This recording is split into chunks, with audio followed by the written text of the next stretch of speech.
face. All right, Mr. Mayor, that's sweet, but let me ask you about Occupy Wall Street. Obviously, over the past few weeks, your police department has gotten some criticism for how some of the situations were handled. But moving forward, moving ahead, how do you look at this group? How would you characterize what they stand for? And do they stand for something important as it pertains to the future of this country? Well, the thing they stand for that's important is the right to protest, freedom of speech. But just step back for a second. There are, and it's what we were just talking about before, there's an enormous number of people in this country that don't think it's going in the right direction. Yeah. I think that's clear. Every poll shows it. It's manifest in the Tea Party. It's manifest in Occupy Wall Street.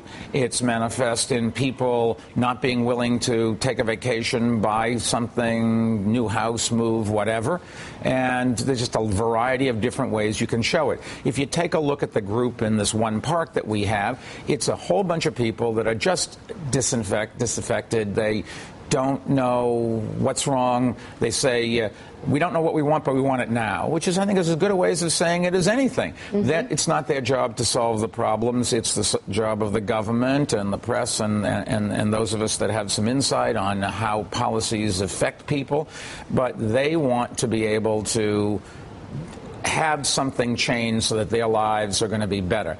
And they express it by camping out and yelling and screaming and that sort of thing. I will say, in all fairness to the people down there, we watch very carefully. They generally do not break the law. When they protest, they march in a line. They stay on the sidewalks. They follow the direction of the police. They exercise their First Amendment rights. They go back. They're in one controlled park. And we haven't seen the kinds of things you see in other cities where people are running through the streets, destroying commerce and reputation.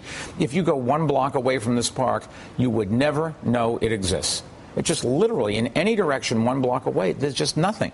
The police department, and I don't agree with what you said about some things they've done. If nobody reports a problem to them, they can't do anything. They have maintained order. When our fire department saw something they thought was dangerous, gasoline and generators in the park, we walked in. We asked the people to give them to us, to surrender them. We took them out. We gave them a ticket. They can go and get them at some place where we stored them. And they were cooperative.